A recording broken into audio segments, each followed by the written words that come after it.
Buonasera, nuova edizione del nostro TG, ma iniziamo dai titoli.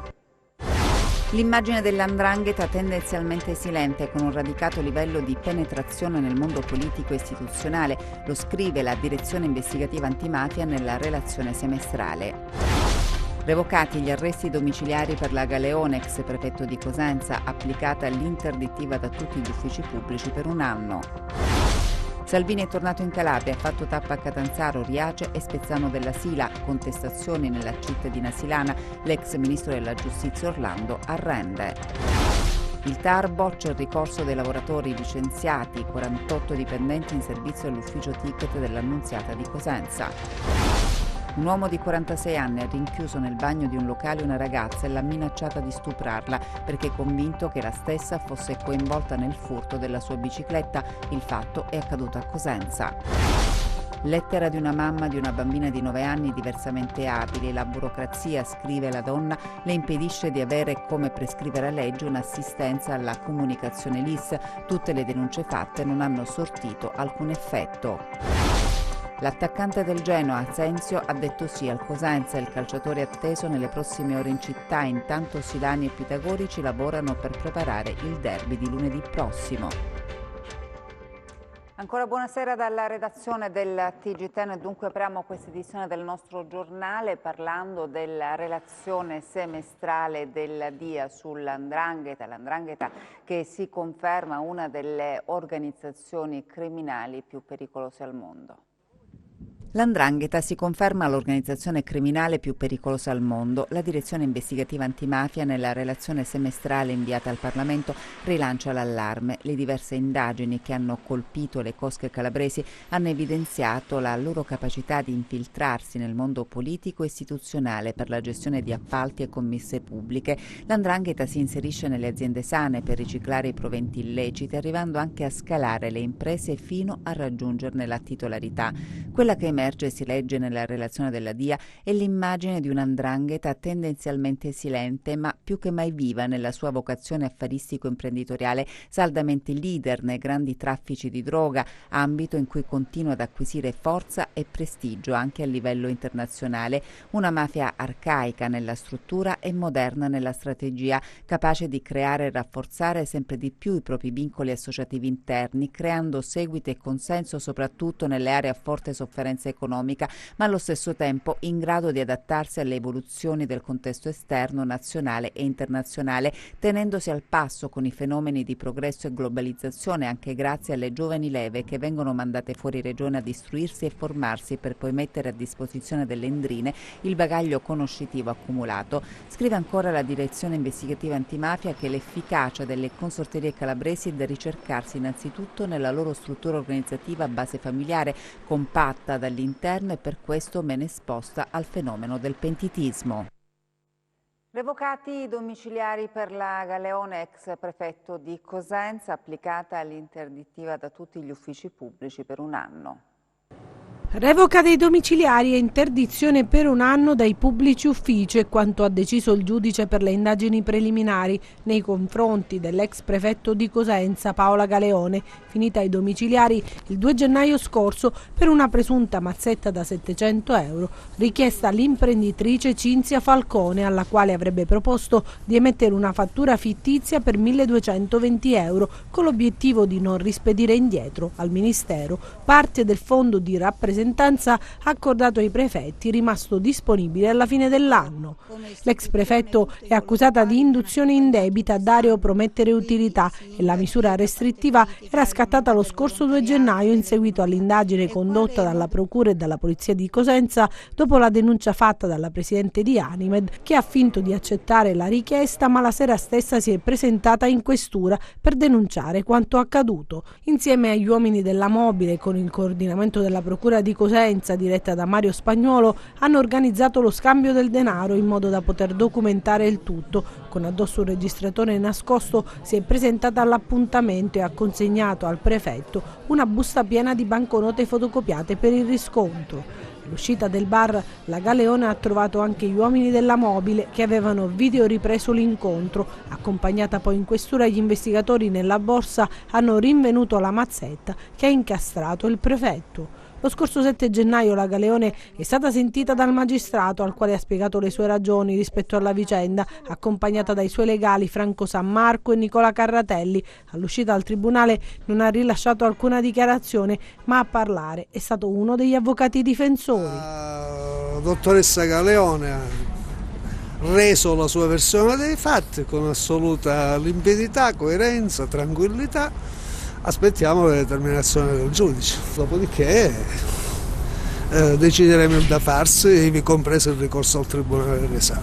Il GIP Letizia Benigno si è pronunciata oggi revocando la misura cautelare, ma le indagini proseguono per chiarire ogni aspetto della vicenda, approfondendo per capire se si tratti di un episodio isolato o di un'illecita abitudine.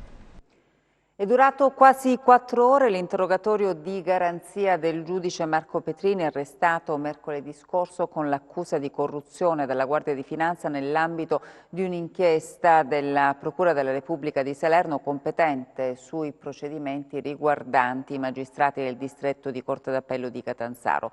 Petrini, presidente della seconda sezione penale della Corte d'Appello di Catanzaro e della Commissione provinciale tributaria, in più occasioni, secondo le accuse, avrebbe accettato somme di denaro, contanti, oggetti preziosi e prestazioni sessuali in cambio di suoi interventi in processi penali, civili e in cause tributarie. Petrini ha risposto a tutte le domande del GIP di Salerno, fornendo la propria versione riguardo gli addebiti che gli sono contestati. Siamo adesso alla politica, verso le regionali. Il leader della Lega Matteo Salvini è tornato oggi in Calabria, ha fatto tappa a Catanzaro, Riace e poi Spezzano della Sila. Da 2 giorni di Matteo Salvini in Calabria, il leader della Lega a sostegno dei candidati al Consiglio regionale per quello che definisce voto storico. Manifestazione questa mattina nella sede di Confagricoltura a Catanzaro, un settore, quello agricolo, su cui punta molto, ma anche lavoro e sanità, annunciando la prossima settimana tornerà. I 2 temi da cui ripartiremo per la Calabria sono il lavoro, e l'agricoltura è fondamentale per il lavoro, e la sanità, perché il diritto alla salute è fondamentale. Ieri ho incontrato i pescatori di Bagnara, quote tonno, quote spada, e quindi bisogna rivedere alcune norme europee che strangolano l'economia calabrese. Poi però ci vogliono politici calabresi che usano bene i soldi e le norme a disposizione. Oggi non farei 7 incontri se non credessi che anche il voto calabrese è fondamentale.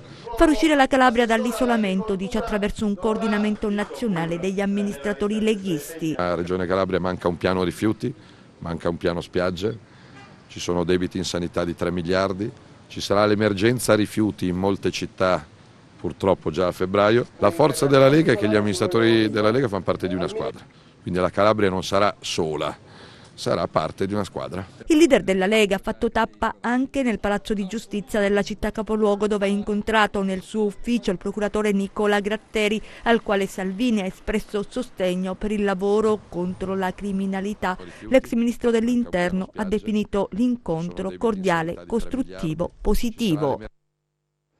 E Salvini, come dicevamo, ha fatto tappa anche a Spezzano della Sila. Possiamo adesso vedere le immagini che si riferiscono proprio alle contestazioni contro il leader della Lega. Le sardine della Presila Cosentina, vedete, hanno accolto Salvini con un libro in mano e lo slogan: contro l'odio e la paura noi ti batteremo con la cultura. Vedete questa manifestazione proprio di oggi pomeriggio, la manifestazione di contestazione nei confronti del leader della Lega, oggi pomeriggio, come dicevamo, a Spezzano della Sila. E ancora per la politica, oggi pomeriggio invece ha fatto tappa a Rende l'ex ministro della Giustizia Orlando.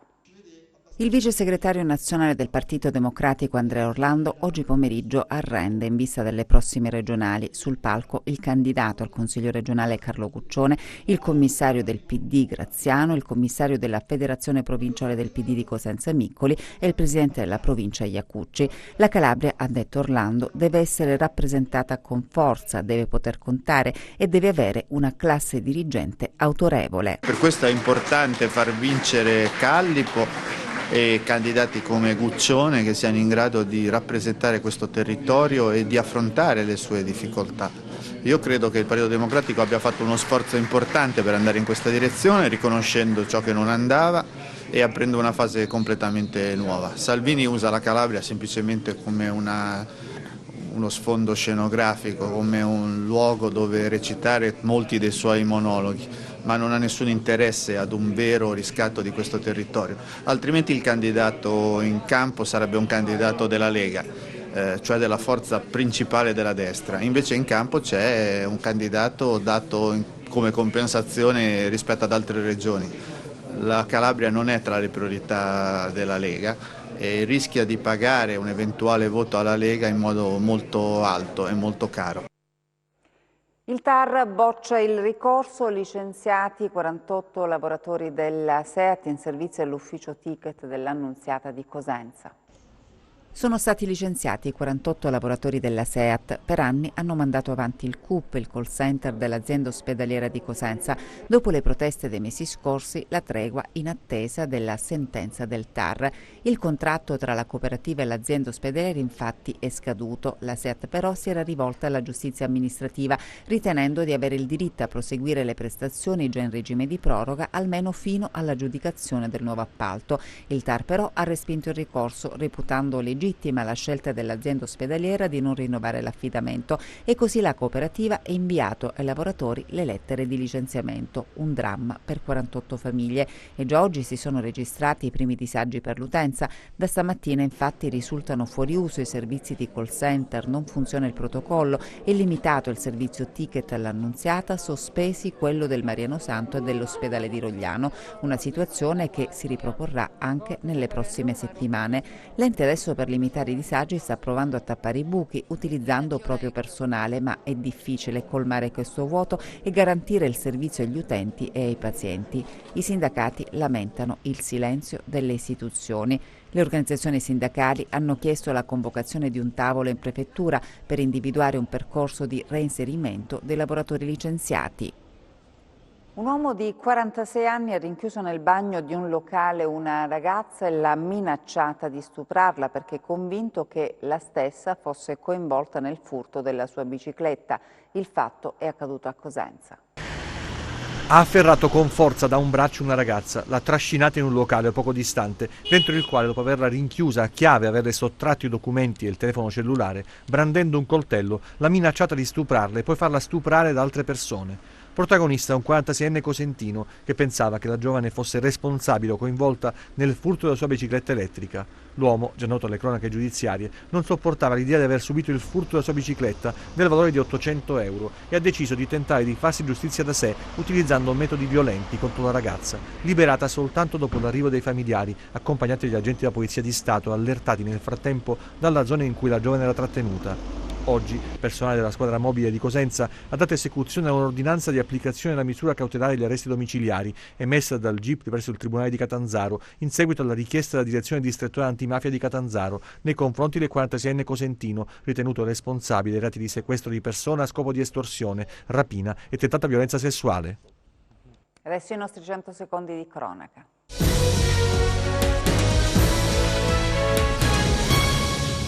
Perso la vita un giovane di 19 anni, Manuel Ianni, nella notte appena trascorsa in un incidente stradale lungo la corsia nord dell'autostrada A2 del Mediterraneo, nel tratto compreso fra Palmi e Gioia Tauro. La tragedia è avvenuta intorno alle 2 di notte, quando per cause in corso di accertamento l'auto guidata dal ragazzo di Gioia Tauro, una Peugeot 107, è finita contro il guardrail che divide le due corsie per carambolare e sbattere sull'altro guardrail. L'impatto è stato violentissimo e il giovane è stato sbalzato fuori dall'abitacolo. Sul posto sono intervenuti gli agenti della Polizia Stradale di Palmi, i Vigili del Fuoco e i sanitari del 118 che non hanno potuto fare altro che constatarne il decesso. Una pistola e diverse munizioni nascoste nei fondali marini a largo del litorale costiero, quanto hanno scoperto i carabinieri subacquei nel corso di un'attività di controllo a Bivona, frazione di Vibo Valentia. Il ritrovamento avvenuto a circa 10 metri dalla battigia. Ad una profondità di un paio di metri vi erano 48 cartucce calibro 12, 147 per arma da fuoco di vario calibro e una pistola. Le indagini proseguono per individuare chi ha nascosto il materiale clandestino. La direzione marittima di Reggio Calabria ha individuato circa 2 quintali di prodotto sotto misure, privo di tracciabilità, detenuto all'interno di un locale di vendita all'ingrosso. Il pesce è stato esaminato dal medico veterinario dell'azienda sanitaria locale ed è risultato non idoneo al consumo umano. A conclusione dell'attività sono state elevate 2 sanzioni amministrative per 2.000 euro. Scuole chiuse in alcuni comuni del Catanzarese limitrofi all'area epicentro del terremoto di magnitudo 4.0 registrato 37 minuti dopo la mezzanotte in diverse zone della Calabria, una scossa che non ha causato danni alle strutture. Sono stati comunque effettuati controlli anche sulle linee ferroviarie, ma c'è stata tanta paura nella popolazione. Molte famiglie di Albi e altri paesi si sono riversate in strada. Noi siamo andati questa mattina nel laboratorio di sismologia dell'Unical a parlare di questa scossa e della sismicità della Calabria. 37 minuti dopo la mezzanotte la terra ha tremato ancora in Calabria, una delle tante scosse avvertita nitidamente in gran parte del territorio regionale. Stanotte c'è stato un terremoto in Sila, magnitudo 4, profondità circa 12 chilometri, ma che non ha nulla di preoccupante, nulla di anomalo, nel senso che è avvenuto in una zona dove avvengono altri terremoti di questo tipo. D'altra parte la Calabria è una regione ad alta pericolosità sismica e quindi diciamo che questo è un fenomeno che non deve destare preoccupazione più di tanto. Nel laboratorio di sismologia dell'Unical si aggiunge un ulteriore dato alla miriade di informazioni raccolte quotidianamente. Le varie mappe disegnate negli ultimi 30 anni dell'attività sismica ci restituiscono la fotografia di una regione particolarmente attiva. Questa mappa qua mostra i terremoti crostali nella Calabria e zone circostanti avvenuti dall'81 al 2019 con magnitudo maggiore di 3 e sono distribuiti in modo abbastanza uniforme un po' dappertutto, sia sulla terraferma che anche in mare, lungo le zone costiere, in particolare nel Golfo di Taranto, quindi zona ionica cosentina, zona ionica crotonese. Migliaia di fenomeni, alcuni degni di nota, che fortunatamente però non hanno causato vittime, ma nei secoli scorsi alcuni terremoti sono stati catastrofici. Questa figura qua mostra i terremoti storici, quelli con intensità massima stimata del grado maggiore di 8, quelli gialli, maggiore di 9 gli arancioni e addirittura maggiore di 10 quelli indicati con i simboli rossi. Ognuno riporta anche la data di accadimento, quelli più forti, e come si può vedere sono stati molto numerosi e distribuiti quasi in tutta la regione Calabria. Questo è il motivo per cui la pericolosità sismica, che è quella che vediamo nella figura a destra, riporta valori estremamente elevati in buona parte del territorio regionale. Manca l'assistente alla comunicazione LIS, non garantito il diritto allo studio a Cosenza per una bambina di 9 anni e la madre della piccola disabile dalla nascita a denunciare il caso. Eccola la lettera giunta alla nostra redazione firmata da una mamma. Lei si chiama Francesca Castrovillari e lotta per dare a sua figlia, 9 anni, il diritto allo studio, costruire per la bambina un futuro migliore. La piccola, disabile dalla nascita, lotta, spiega la madre, contro una malattia e ancora di più contro l'ignoranza della gente, i pregiudizi, l'insensibilità. Combatte, ribadisce, per dimostrare che ha le stesse potenzialità degli altri, ma ha bisogno di mezzi alternativi per esprimerli. La bambina frequenta la seconda elementare dell'Istituto Comprensivo Don Milani de Matera, è seguita con attenzione dagli insegnanti. Il lavoro coadiuvato dall'assistente alla comunicazione esperta in LIS, che la segue in quanto mia figlia, spiega ancora la genitrice, pur comprendendo il linguaggio verbale, non riesce ad utilizzarlo per esprimersi, cosa che fa con il linguaggio dei segni, attraverso il quale legge, fa richieste, elabora consegne. Ed è qui il problema. La legge prevede il servizio obbligatorio, almeno in teoria. Nei fatti tutto si perde nei meandri della burocrazia. Il 5 dicembre scorso il comune, scrive la madre, ha stanziato i fondi alle scuole per garantire il servizio nell'anno scolastico 2019-2020. Ad oggi però la piccola piccola e senza assistenti alla comunicazione LIS, che per lei si traduce, si legge nella missiva, in una limitazione grande nella didattica e quindi in una violazione al diritto allo studio costituzionalmente garantito. Tante le mail inoltrate rimaste senza risposta, una vicenda che resta sospesa nel disinteresse, denuncia la madre, di tutte le figure istituzionali coinvolte, scuola, comune, regione. Un caso da risolvere in fretta a Cosenza, perché la civiltà e la democrazia di un territorio e di un paese si dimostra nel garantire a tutti le stesse opportunità, soprattutto nel tutelare il diritto allo studio di una minorenne. La Fondazione Lanzino ha ospitato nel solo 2018 circa 3.000 donne e minori in difficoltà, eppure non riceve €1 diretta dalla Regione. È quanto emerso questa mattina nel corso dell'incontro promosso dalla Fondazione, che ha ospitato nella sede di Rende i ragazzi delle scuole superiori per un confronto con il giudice Melita Cavallo, autrice del volume Solo perché donna.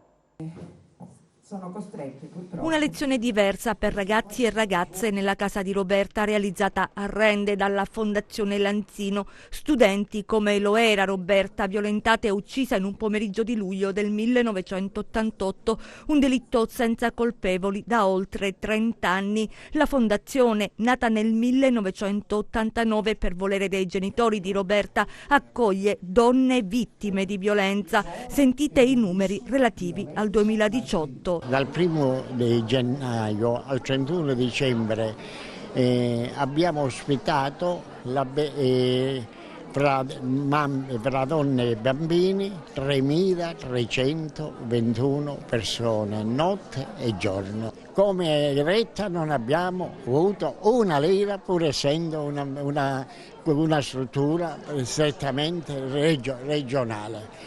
Ma noi, grazie a Dio, non ci fermiamo. Quel dato che abbiamo dato per il 2018, così continueremo non solo a tenerlo con orgoglio, ma ad aumentarlo, perché con i vari progetti, i numerosi progetti che noi facciamo, tiriamo avanti. Grazie a Dio, tengo a ribadire anche questo, non abbiamo nemmeno una lira di debito. Questa mattina ai giovani è stato presentato il libro Solo perché donna, scritto da Melita Cavallo, giudice e volto noto di Forum. Lunga esperienza nei casi di violenza di genere, pagine necessarie, è stato ribadito nel corso degli interventi del procuratore Mario Spagnolo, che ha evidenziato l'alto numero di denunce in provincia di Cosenza, circa 500, e i tempi celeri delle sentenze.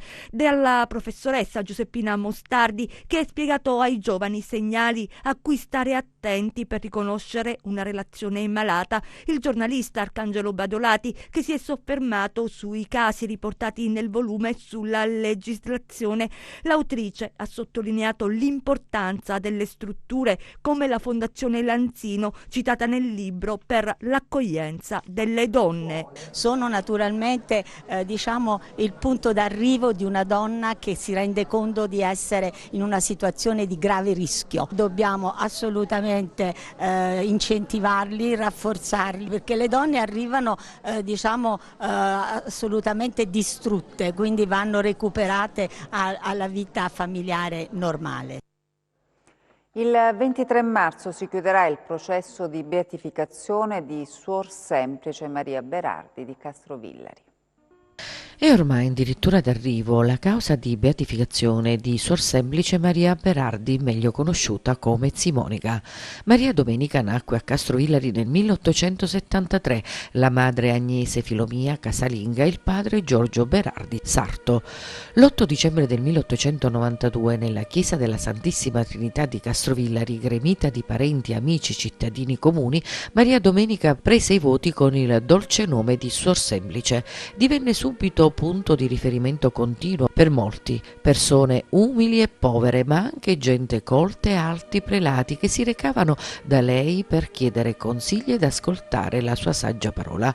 Con il trascorrere degli anni, anche a motivo dei continui martiri, Simonica si ammalò gravemente. Il 23 marzo 1953 morì. È vivo ancora oggi il ricordo di Suor Semplice e numerose sono le testimonianze di grazie ricevute per sua intercessione processione da fedeli e devoti anche dopo la sua compianta morte. Suor Semplice ha lasciato la sua casa come un angolo di paradiso, la sua dimora accoglie ancora oggi visitatori e devoti. Nel 2000 è nata l'associazione Suor Semplice Maria Berardi con l'intento di svolgere un impegno mirato al recupero storico, religioso e sociale della sua eccezionale testimonianza. Il processo di canonizzazione è iniziato nel 2009. Il 18 aprile 2016 vennero traslate le sue spoglie dal cimitero di Castrovillari alla chiesa di San Francesco di Paola. La sua tomba è collocata nello spazio sottostante il quadro che raffigura Santa Chiara d'Assisi. Il 23 marzo, anniversario della sua morte, si chiuderà il processo di beatificazione e canonizzazione della serva di Dio.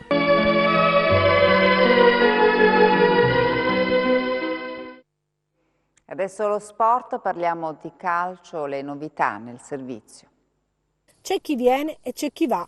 Messa alle spalle la disavventura che ha visto protagonista il centrocampista Omeonga, oggi il belga ha postato una foto scattata dall'oblò dell'aereo che lo ha portato nella destinazione preferita a Cosenza. Il direttore Stefano Trinchera si è gettato a capofitto sulle altre trattative e nel pomeriggio ha chiuso, stavolta per davvero, l'ingaggio di Raul Asensio, l'attaccante di proprietà del Genoa che nella prima parte della stagione ha vestito la maglia del Pisa. Anche in questo caso non è stata una trattativa semplice, l'attaccante era nel mirino di diverse squadre e solo 24 ore fa era dato per certo che non dovesse scendere in Calabria, ma alla fine l'ha spuntata il Cosenza. Dinamiche di mercato spesso imprevedibili, talvolta fantasiose, che si prestano all'interpretazione dei tanti esperti o neofiti, ma che alla fine rispondono a logiche molto semplici legate a fattori economici e al gradimento della piazza da parte del calciatore. E così anche l'affare Casasola si risolverà nelle prossime ore o giorni, quando il calciatore scioglierà le riserve e deciderà quale proposta accettare dopo che la Lazio lo ha lasciato libero di scegliere. Cosenza o ad esempio Cremona, vedremo. Il tecnico Braglia intanto accoglie Asensio, che è il sostituto naturale di Gianluca Litteri. Fin qui il calciomercato, argomento che tiene banco tra i tifosi, non di certo sul campo dove si prepara il derby di lunedì sera, il primo ostacolo da superare per i silani che riprenderanno la seconda parte di stagione con un ciclo complicato e con una classifica da migliorare. I pitagorici proseguono la preparazione in vista della sfida del Marulla, Maxi Lopez e Benali le armi in più di mister Stroppa, che avrà l'imbarazzo della scelta soprattutto in attacco. Sul fronte mercato Deli e Pettinari, due nomi ricorrenti per completare l'organico di Giovanni Stroppa. E adesso le previsioni del tempo.